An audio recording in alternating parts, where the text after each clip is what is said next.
Hi everyone, this is Fazana for Fazana Slow, and in today's video I'll be sharing with you all my essay breakdown or essay mark scheme breakdown and how to get an 80% in any kind of academic essay or university essay. So if you're interested to find out this tips and tricks and my essay breakdown, then please keep watching this video till the end. I would also like to mention that in today's video I'll be specifically focusing on the writing aspect of the essay mark scheme and also the research part of it. So if you're interested to find out how to get an 80% in terms of your references and styling of the essay, then that will be in next week's video.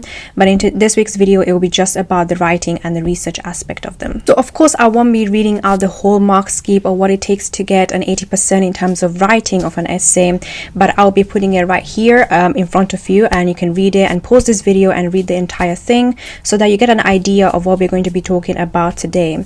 And the same will go for the research section of the essay as well. These are the couple of things that I've really figured out and examined thoroughly to ensure that I basically can give you the tips, the best tips as possible to get an 80%. Number one is that you have to talk about the strengths and the weaknesses of all the concepts or whatever concept or topic you're talking about. You have to make sure they're researching both and write about the both strengths and weaknesses of that thing. Number two, you have to show the full understanding of the concepts as well. And that comes really well with the first one, which is to show the strengths and weaknesses of that particular topic. Because if you can't show full understanding of a topic, then there's no way that you can get even barely a 70%, because in a way you're trying to show that you're really almost like an expert in the field of that topic, and you're trying to show that you have done so much research, which is why talking about the strengths and weaknesses as well as the full understanding of the topic is really important. In a way, we're trying to also show that you have done the research and you have gone beyond the essential reading to find further reading materials to ensure that you can show that you have actually bothered or almost done the research that not everyone else will be able to do. Not every student will be bothered to actually make a lot of research, but you are the one who's standing out and you actually bother to actually go and research extra things. And the third thing that I want to mention about this mark scheme is the fact that you always have to stick to your question, which means that you cannot be waffling and starting to answer things that are not even answering the question. So it's really nice to always find things that you want to talk about and everything, but you also always have to remember that everything that you write in your essay has to refer back to the question. It cannot be something that you just found randomly and you're just trying to fit it in forcefully in the essay, because that wouldn't work, and that's actually going to lower your marks rather than increasing it. So it's very important for you to stick to your question as much as possible and only refer to the relevant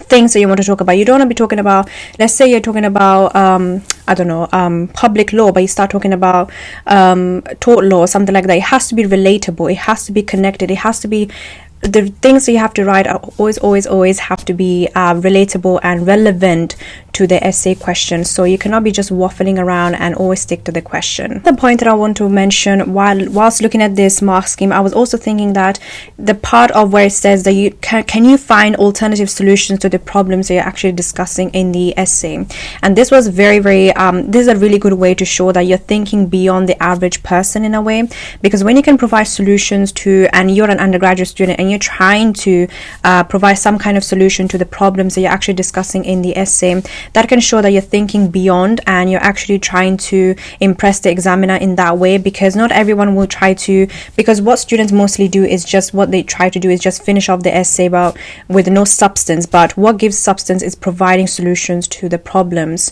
in terms of any kind of concept that you might be doing or any kind of essay you might be doing. So can you really provide any solution to the problem that you're discussing in the essay? That can be a really good way for you to really stand out from the crowd, because let's be honest, teachers read so many essays, and if you can provide solutions to the problem or the essay problem question, then that can be very impressive to the people who are actually reading the essay. This last few things that I want to say about this part of the essay criteria, and that is to write brief but clearly, and this is called writing succinctly.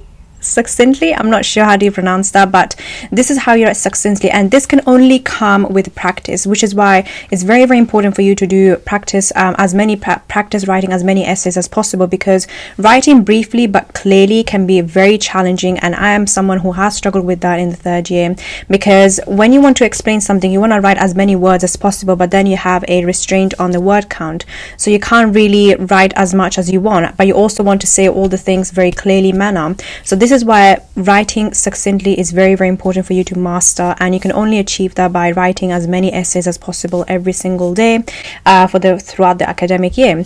And the second thing the last thing that I want to mention about this criteria is the fact that you cannot be writing in a waffling manner, as I already said before, and this is writing lucidly, I believe that's how you say it. And as well as being clear, you have to also make sure that you're not waffling around. You're going to get straight to the point. You cannot be just saying that this is A, this is B, but the point that you're trying to make is point H or something like that. So you have to make sure that your writing is clear, it does not waffle, and also you have to be short in words. Or more like, you have to express yourself in a manner that it doesn't require too many words for you to express yourself, but also trying to make sure that you're getting your point across, which can again only be achieved if you keep practicing writing as many essay questions and throughout the academic year as much as possible. Now we're going to be moving on to the research part of the essay criteria on how to get an 80%. So let's get started straight away with that. Before I begin this section, I would like to also show you guys the assessment criteria, or what it really takes to get an 80% according to a teacher's wording of it. So if you want to pause the video, you can pause the video right here and read it through yourself, because I'm not going to be reading this, it's too long. And then I'm going to be getting on to the points that I have gathered on what it takes to actually get an 80% in terms of a research part of the essay. In terms of the research part, I've clearly mentioned that I'm going to be starting off with the basics. So the first thing that you have to always do is to research both primary and secondary sources. Now, if you don't know what are primary and secondary sources, then I can definitely make a separate video on that and give you some ideas on where to research and everything like that. But generally speaking, primary for law, primary sources are, for example, case law, the legislations, the European law, or whatever, basically cases and legislations, whereas secondary sources are everything that comes after that. So books, Hansard, or whatever that might be. So everything that is secondary is like books, journal articles, online articles, all those kind of things. So you have to make sure that you're making a breadth and depth of research in terms of primary and secondary sources as much as you can, and try to collect them as much as possible. But if you want me to make a separate video on how to organize all those research that you might be finding abundantly when you're researching for your essay, then I can make a separate video on that as well, on also how to distinguish between a primary and secondary source. But this will be the first thing that I basically have gathered from this assessment criteria. Although it sounds very appealing for you to research and download all these resources and all those kind of things and gather them and put them in your laptop, I would highly recommend for you to also not do too much research as well, because that can be, first of all, very overwhelming, and second of all, then you might be confused as to which sources were talking about what. So that's where organization is very, very important. But I believe that when you're writing an essay, you do not want to put too many footnotes or too many sources that basically makes look like that you're actually just copy and pasting sources, but you're actually not expressing or explaining or answering the question in the first place. So I would highly recommend for you to keep a balance of both the sources and your writing. So if you're including, let's say, in one paragraph 2 to 3 sources, and then you're explaining a little bit about it and how does that answer the question, that can be a really good way, instead of you putting 10 sources but you're writing only one sentence about those sources. So it doesn't really make sense, because that can clash. And because at the end of the day, even if you have little research but your explanation is very on point and your writing is on key and top notch, then nothing can stop you from getting an 80% or above. And that will be basically the second thing that I found. The last point that I basically have gathered when looking at this assessment criteria, and that is the fact that you have to go beyond the research type of sources that you have been told. So for example, don't just rely on the things that basically everybody's going to research on. So for example, if I'm writing an essay, I know and I'm aware that not many people will use a YouTube video, for example, or they might not be using Hansard, which is basically like this parliament reports and all those kind of things. So you want to go beyond the research sources. So instead of just relying on online articles, journal articles, books, legislation and cases, go beyond that. Go for reports that basically not everyone will use, or basically, yeah, that's basically pretty much it. That's all I have to say.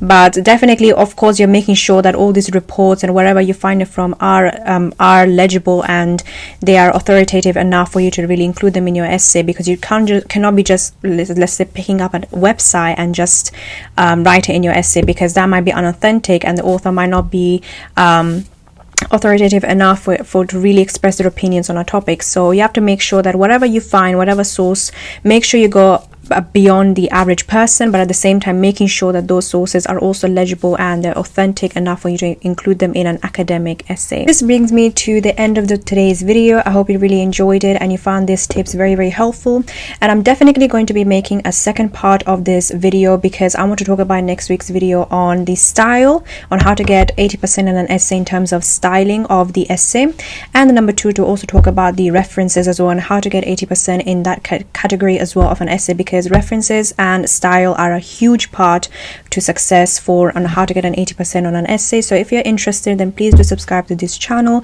and notify yourself with the bell icon next to the subscribe button, so that you exactly know that when I'm going to be uploading that video. And if you're a student yourself and an undergraduate or even a postgraduate, these videos will be definitely helpful for you.